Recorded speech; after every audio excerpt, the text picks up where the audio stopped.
मैं Farida, RTI SK news agency में आप सभी का स्वागत है। आइए देखते हैं आज की बड़ी खबरें।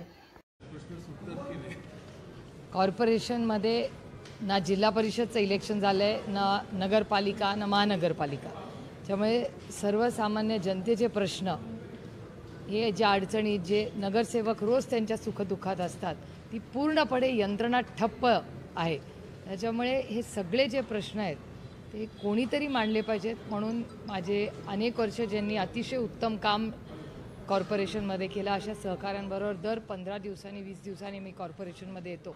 याचं कारण प्रश्न सुटायला थोडासा प्रलंब होते, कारण अनेक ठिकाणी पैसे नाही आहेत आणि कमिटमेंट होते पण काम होत नाही। रस्त्याची कामं उशिरा झाली आहेत, अनेक ठिकाणी गटारं वेळेवर साफ झाली नाही आहेत, सगळे जे डीपी झालेला नाही आहे, त्याच्यामुळे जे सर्व्हिस रोड्स आहेत ते होत नाही आहे। प्रचंड ट्रॅफिक पुण्यामध्ये होतोय, म्हणजे ट्रॅफिकचा प्रॉब्लेम, ड्रेनेजचा प्रॉब्लेम, अनेक शाळा आहेत जिथे अतिशय तातडीने गरज आहे रिपेअर व्हायची।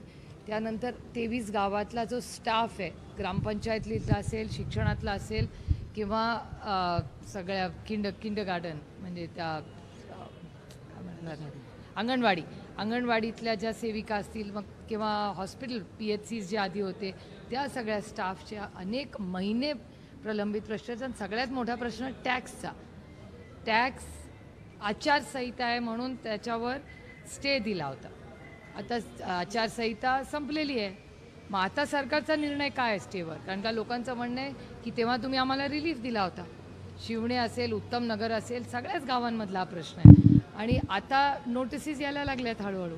तर नक्की सरकारचा स्टँड काय आहे याच्यासाठी आम्ही आलो होतो आणि UD सेक्रेटरीशीही मी स्वतः बोलणार आहे, कारण का पालकमंत्र्यांनी एक निर्णय घेतला होता की लोकसभेपर्यंत आता आचारसंहिता आहे म्हणून कुठला टॅक्स भरावा लागणार नाही। आता आचारसंहिता संपली आहे, लोकसभा संपून 1 महिना रिझल्ट लागून झालेला आहे, पण क्लॅरिटी येत नाही आहेत। हां,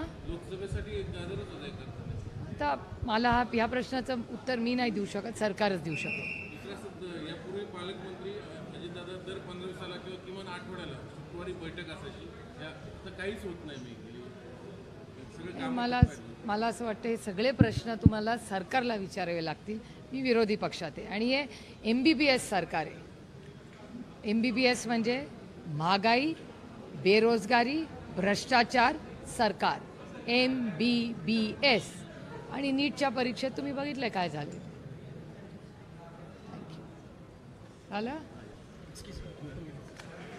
क्या आपका NGO है और काम करने के लिए डोनेशन चाहिए, लेकिन 1280G सर्टिफिकेट नहीं होने की वजह से डोनेशन नहीं मिल पा रहा है? तो आप RTI SK एजेंसी से संपर्क करें। RTI SK एजेंसी से संपर्क करके 1280G सर्टिफिकेट बनवा सकते हैं। उठाए फ़ोन और लगाएं कॉल